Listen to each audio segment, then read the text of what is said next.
दोस्तों हमारे YouTube channel Kamal's knowledge hub में आपका बहुत बहुत स्वागत है। आज है 15 दिसंबर 2020 और 15 दिसंबर 2020 को करंट अफेयर से संबंधित जितने भी प्रश्न हो सकते हैं हम उन सबको कवर करने की कोशिश करेंगे जो आपके एग्जाम की दृष्टि से बहुत उपयोगी साबित होंगे।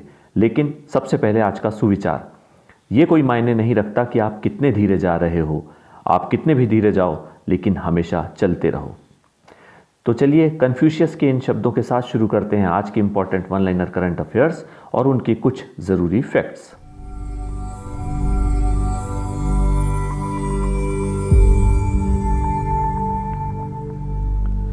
क्वेश्चन नंबर 1, उत्तर पूर्वी भारत का पहला ह्यूमन मिल्क बैंक कहां खोला गया? तो इसका सही जवाब है गुवाहाटी, असम में। जी हाँ, ह्यूमन मिल्क बैंक। और ये human milk bank Satribari Christian hospital SCH में खोला गया है। और अगर हम बात कर लें कि एशिया का पहला ह्यूमन मिल्क बैंक या इंडिया का पहला ह्यूमन मिल्क बैंक कहाँ खोला गया और कब खोला गया, तो वो है मुंबई के सायन हॉस्पिटल में 1989 में 1989 में स्थापित किया गया था। अब ह्यूमन मिल्क बैंक के बारे में थोड़ी सी बात कर लेते हैं। ह्यूमन मिल्क बैंक या HMB दुग्धपान करवाने वाली महिलाओं को जोड़ा जाता है। इसके अंतर्गत उनका दूध एकत्रित किया जाता है, इसके बाद प्रोसेसिंग स्टोरेज के बाद ज़रूरतमंद शिशुओं को सुलभ किया जाता है। और माँ का दूध उपलब्ध करवाने वाले बैंक ब्लड बैंक की तरह काम कर रहे हैं। ये महिलाएं अपना दूध वंचित बच्चों के भरण पोषण हेतु दान कर सकती हैं। वैज्ञानिक प्रक्रिया से इस दूध को सामान्य से अधिक अवधि तक के लिए सुरक्षित रखा जाता है। और कहा यह भी जाता है कि जन्म के 1 घंटे के अंदर अगर बच्चे को माँ का दूध मिल जाए तो शिशु मृत्यु दर में 22% तक की कमी लाई जा सकती है। तो इस ह्यूमन मिल्क बैंक से शिशु मृत्यु दर में कमी लाई जा सकती है। तो दोस्तों ये बड़ी अच्छी चीज़ है। तो असम में नॉर्थ ईस्ट में जो पहला ह्यूमन मिल्क बैंक खुला है वो गुवाहाटी में खुला है। अब असम की बात कर लें तो असम की राजधानी है दिसपुर। असम के मुख्यमंत्री सर्बानंद सोनोवाल और असम के राज्यपाल हैं जगदीश मुखी।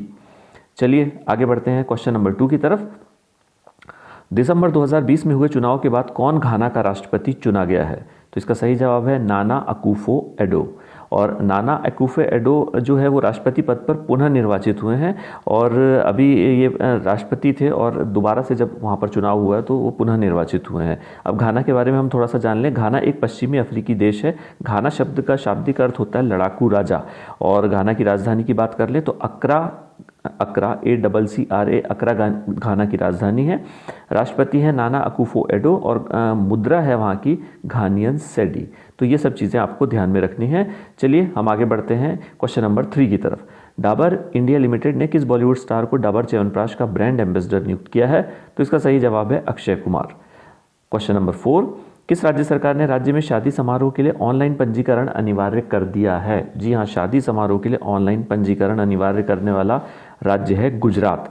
और कोरोना संकट को देखते हुए गुजरात सरकार ने शादी विवाह के कार्यक्रम को लेकर खास नियम लागू किए हैं। अब से गुजरात में शादी से पहले ऑनलाइन अनुमति लेना ज़रूरी होगा। जी हाँ, गुजरात सरकार ने इसके लिए एक खास सॉफ्टवेयर डेवलप किया है जिसके तहत राज्य के लोग शादी विवाह के कार्यक्रम के लिए रजिस्ट्रेशन करा सकेंगे और इस अवसर पर 100 से अधिक लोगों को अनुमति नहीं दी जाएगी। तो ये एक अच्छा कदम है, कोरोना संकट को देखते हुए प्रशंसनीय कदम है गुजरात का। चलिए आगे बढ़ते हैं क्वेश्चन नंबर 5 की तरफ। हाल ही में किस देश की सेना ने भारत के सेनाध्यक्ष जनरल MM नरवणे को गार्ड ऑफ ऑनर सम्मान से सम्मानित किया है? तो इसका सही जवाब है सऊदी अरब। जी हाँ, सऊदी अरब की हम बात कर लेते हैं तो पहली चीज़ तो ये है कि जनरल नरवणे भारतीय सेना के पहले प्रमुख हैं जिन्होंने रणनीतिक दृष्टि से अहम इन 2 खाड़ी देशों का दौरा किया है। तो अभी आपको पता ही है कि जनरल नरवणे 2 खाड़ी देशों की तरफ गए हैं, सऊदी अरब और यूनाइटेड अरब एमिरेट्स। ठीक है, तो अब सऊदी अरब के बारे में जान लेते हैं। सऊदी अरब दुनिया का सबसे बड़ा तेल निर्यातक देश है और खाड़ी क्षेत्र में भारत के लिए एक महत्वपूर्ण देश है। और दूसरी तरफ सऊदी अरब ऊर्जा का प्रमुख स्रोत भी है और भारत कच्चे तेल की आवश्यकता का लगभग 18% वहीं से आयात करता है। तो दोस्तों बड़ा इंपॉर्टेंट है ये। चलिए आगे बढ़ते हैं क्वेश्चन नंबर 6 की तरफ। हाल ही में किस राज्य सरकार ने सचिवालय एवं कार्यालयों में सरकारी कर्मचारियों को टी-शर्ट एवं जीन्स पहनकर दफ्तर में आने पर रोक लगा दी है? जी हाँ, वो राज्य है महाराष्ट्र। और इसके बारे में थोड़ा सा जान लें तो महाराष्ट्र सरकार ने सचिवालय और सरकारी ऑफिसों के कर्मचारियों के लिए ड्रेस कोड तय किया है। अब सचिवालय और सरकारी ऑफिसों के कर्मचारियों के टी-शर्ट और जीन्स पहनने पर रोक होगी। और सरकारी कर्मचारियों को ये भी कहा गया है कि वो कम से कम एक दिन शुक्रवार को खादी के कपड़े पहनकर आएँ। चलिए आगे बढ़ते हैं क्वेश्चन नंबर 7 की तरफ। कर्नाटक के किस प्रसिद्ध संस्कृत विद्वान और कन्नड़ कवि का हाल ही में निधन हो गया है? तो उनका नाम है विद्या वाचस्पति बी गोविंदाचार्य। जी हाँ, गोविंदाचार्य वेद, उपनिषद, महाभारत और रामायण जैसे महाकाव्य और पुराणों के ज्ञान में पारंगत थे। और अगर इनके बारे में बात की जाए तो अमेरिका के प्रिंसटन में 1979 में धर्म और शांति पर आयोजित विश्व सम्मेलन में वो भारत के ब्रांड एम्बेसडर थे और 2009 में इन्हें पद्मश्री से सम्मानित किया गया था। अब हम बात कर लेते हैं कर्नाटक की। तो कर्नाटक की राजधानी है बेंगलुरु, कर्नाटक के मुख्यमंत्री हैं BS येदियुरप्पा और कर्नाटक के गवर्नर है वजुभाई वाला। चलिए आगे बढ़ते हैं क्वेश्चन नंबर 8 की तरफ। अमेरिका के किस मशहूर गायक का निधन हो गया जो देश के पहले अश्वेत सुपरस्टार थे? जी हाँ, उनका नाम है चार्ली प्राइड और ये अमेरिकी गायक, गिटार वादक और पेशेवर बेसबॉल खिलाड़ी रहे हैं और मतलब काफ़ी बहुमुखी प्रतिभा के धनी थे। तो कोरोना वायरस की वजह से 86 साल की उम्र में इनका निधन हो गया। चलिए आगे बढ़ते हैं क्वेश्चन नंबर 9 की तरफ। राष्ट्रीय ऊर्जा संरक्षण दिवस कब मनाया जाता है? तो इसका सही जवाब है 14 दिसंबर को। लोगों को ग्लोबल वार्मिंग और जलवायु के प्रति जागरूक करने के लिए इस दिवस का आयोजन केंद्रीय ऊर्जा मंत्रालय के अधीन ऊर्जा दक्षता ब्यूरो के द्वारा 1991 से किया जा रहा है। भारत में ऊर्जा संरक्षण अधिनियम को 2001 में ऊर्जा दक्षता ब्यूरो BEE द्वारा लागू किया गया था और ऊर्जा दक्षता ब्यूरो एक संवैधानिक निकाय है जो भारत सरकार के अधीन काम करता है। अब 14 दिसंबर की बात करें तो इसी दिन 14 दिसंबर को ही विश्व बंदर दिवस भी मनाया जाता है। जी हाँ, विश्व बंदर दिवस, और इसे केसी सोरो और एरिक मिलिकन द्वारा इसकी शुरुआत की गई थी। ये दिन उन सभी लोगों के लिए महत्वपूर्ण है जो विभिन्न प्राइमेट्स प्रजातियों के बारे में अधिक जानने को उत्सुक है। तो 14 दिसंबर को दो चीज़ें, विश्व बंदर दिवस और राष्ट्रीय ऊर्जा संरक्षण दिवस। चलिए आगे बढ़ते हैं क्वेश्चन नंबर 10 की तरफ। हाल ही में किस देश में समुद्र तल से 3165 मीटर की ऊंचाई पर एक रॉयल बंगाल टाइगर को देखा गया? जी हाँ, वो देश है नेपाल, जहाँ पर समुद्र तल से 3165 मीटर की ऊंचाई पर रॉयल बंगाल टाइगर को देखा गया और ये पहली बार है जब बाघ को इतनी ऊंचाई पर देखा गया है। इस असामान्य दृश्य ने जलवायु परिवर्तन और वन्य जीवों के निवास स्थान पर ग्लोबल वार्मिंग के प्रभाव को हाईलाइट किया है। ये एक दुर्लभ और असामान्य घटना है। बांग्लादेश और ऑस्ट्रेलिया के शोधकर्ताओं द्वारा किए गए एक अध्ययन से संकेत मिलता है कि लगातार बढ़ती ग्लोबल वार्मिंग के कारण सुंदरबन के मैंग्रोव में भी बाघों को खतरा उत्पन्न हो सकता है। जी हाँ, ग्लोबल वार्मिंग के खतरे आए दिन आ रहे हैं सामने और अगर इस पर जल्दी ही काबू नहीं किया गया तो ग्लोबल वार्मिंग के दुष्परिणाम सामने आएंगे। तो उसी कड़ी में ये सब चीज़ें हैं, क्योंकि अगर हम बात करें सुंदरबन की, जहाँ के लिए बांग्लादेश और ऑस्ट्रेलिया के शोधकर्ताओं ने संकेत दिया है, तो वहाँ पर समुद्र का जल स्तर बढ़ने के कारण कम से कम 50 साल बाद लगभग 2070 के आसपास ऐसा हो सकता है, ये बताया जा रहा है। तो बाघों को खतरा उत्पन्न हो सकता है। और अगर हम बात कर लें नेपाल की, तो नेपाल दक्षिण एशिया का एक देश है और नेपाल के 85% नागरिक हिंदू धर्मावलंबी है। नेपाल विश्व के प्रतिशत के आधार पर सबसे बड़ा हिंदू धर्मावलंबी राष्ट्र है। तो दुनिया का सबसे बड़ा हिंदू राष्ट्र कौन सा है? नेपाल। और नेपाल की राजधानी है काठमांडू। नेपाल के राष्ट्रपति हैं विद्या देवी भंडारी और प्रधानमंत्री हैं खड़ग प्रसाद शर्मा ओली। चलिए आगे बढ़ते हैं नेक्स्ट क्वेश्चन की तरफ। भारतीय दूतावास ने 13 दिसंबर 2020 को किस देश में एक फिल्म श्रृंखला सिनेमास्कोप लॉन्च की है? तो दोस्तों उसका सही जवाब है, देश है वो चीन, और ये सिनेमास्कोप फिल्म श्रृंखला बीजिंग में लॉन्च की गई है। अब आप ध्यान से देखिए कि ये सिनेमास्कोप जो लिखा हुआ है सामने, इसमें सिनेमास्कोप में बीच में SCO जो है वो हाईलाइट किया गया है रेड कलर से। तो ये SCO के बारे में हम आगे बात करते हैं। तो आप सुनिए, ये फिल्म श्रृंखला को विशेष रूप से शंघाई सहयोग संगठन यानी कि SCO के लिए लॉन्च किया गया है। इंग्लिश में से बोलेंगे शंघाई कोऑपरेशन ऑर्गेनाइजेशन। तो ये फिल्म श्रृंखला को SCO के लिए लॉन्च किया गया है। इस फिल्म श्रृंखला में 2 दर्जन से अधिक भारतीय फिल्मों को रूसी भाषा में डब किया गया है और ये श्रृंखला मासिक आधार पर प्रदर्शित की जाएगी।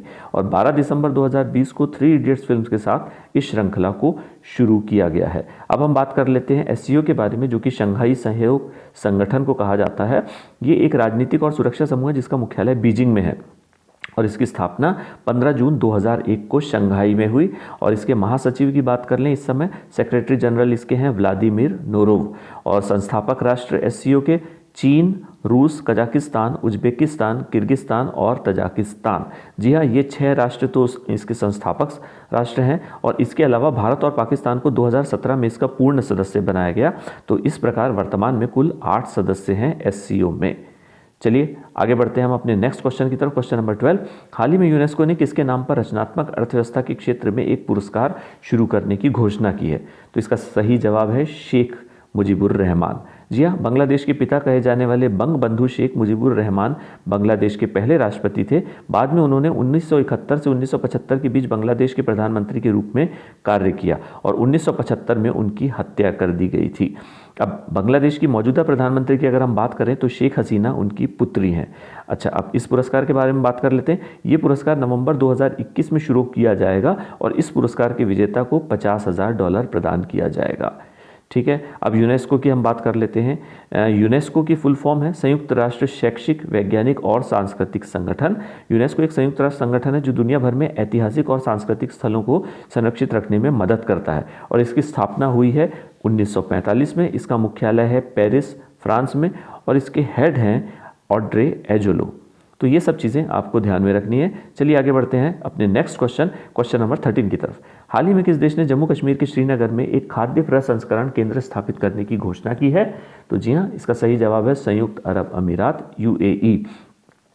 यूएई के लुलु ग्रुप ने ये ऐलान किया है और हाल ही में संयुक्त अरब अमीरात भारत खाद्य सुरक्षा शिखर सम्मेलन 2020 के अवसर पर जम्मू और कश्मीर सरकार द्वारा एक बैठक आयोजित की गई थी और इसमें ये निर्णय लिया गया। अब लुलु समूह की बात कर लें तो लुलु समूह के सुपर मार्केट के लिए सेब और अन्य फलों की आपूर्ति के लिए एक समझौता ज्ञापन पर हस्ताक्षर किया गया है। और भारत की वैश्विक निर्यात की हम बात कर लें तो भारत का जो वैश्विक निर्यात होता है उसका 6% यूएई को भेजा जाता है और यूएई पश्चिम एशिया, उत्तरी अफ्रीका यानी वाना, अगर इसको इंग्लिश में बोलें तो वेस्ट एशिया, नॉर्थ अफ्रीका क्षेत्र में भारत का शीर्ष व्यापारिक भागीदार है। यानी इस पूरे क्षेत्र में जो पश्चिम एशिया, उत्तरी अफ्रीका का क्षेत्र है वहाँ पर यूएई भारत का सबसे बड़ा व्यापारिक भागीदार है। तो बहुत इंपॉर्टेंट है, इसलिए यूएई के साथ जो भी संबंध आगे भारत बढ़ा रहा है वो अच्छे हैं। चलिए आगे बढ़ते हैं क्वेश्चन नंबर 14 की तरफ। आरबीआई ने, रिजर्व बैंक ऑफ इंडिया ने किस शहर में स्वचालित प्रसंस्करण केंद्र यानी automated bank note processing centre स्थापित करने का निर्णय लिया है? जी हाँ, हिंदी में लिखा है स्वचालित बैंक प्रसंस्करण केंद्र, इसे ये कहा जाएगा। ठीक है, तो इसका सही जवाब है जयपुर। और इसकी बात कर लें तो इस केंद्र के कार्यों में यानी automated bank note processing centre के कार्यों में करेंसी चेस्ट से प्राप्त बैंक नोटों का प्रसंस्करण और स्वचालित तरीके से गंदे बैंक नोटों को नष्ट करना शामिल होगा। तो ये चीज़ आपको ध्यान में रखनी है। Automated bank note processing centre जो कि स्थापित होने जा रहा है जयपुर में, जिसे हिंदी में कहा जाता है स्वचालित बैंक प्रसंस्करण केंद्र, आरबीआई से स्थापित कर रहा है। चलिए आगे बढ़ते हैं क्वेश्चन नंबर 15। हाल ही में किस राज्य ने अपना 81वां नुपीलैंड दिवस मनाया? जी हाँ, नुपीलैंड डे, और वो राज्य है मणिपुर। अब इसके बारे में हम जान लेते हैं। 1904 और 1939 में मणिपुर महिलाओं ने अंग्रेजों के खिलाफ नुपीलैंड नामक 2 ऐतिहासिक युद्ध किए और इस दिन सैकड़ों महिलाएं चावल की निर्यात पर प्रतिबंध लगाने और चावल मिलों को बंद करने की मांग को लेकर इम्फाल की सड़कों पर निकली। तो इसीलिए नुपीलैंड डे मनाया जाता है मणिपुर में। चलिए आगे बढ़ते हैं क्वेश्चन नंबर 16 की तरफ। भारत और किस देश के बीच स्वाधीनता सड़क खोली जाएगी? तो इसका सही जवाब है बांग्लादेश। जी हाँ, ये स्वाधीनता सड़क 26 मार्च 2021 को खोली जाएगी।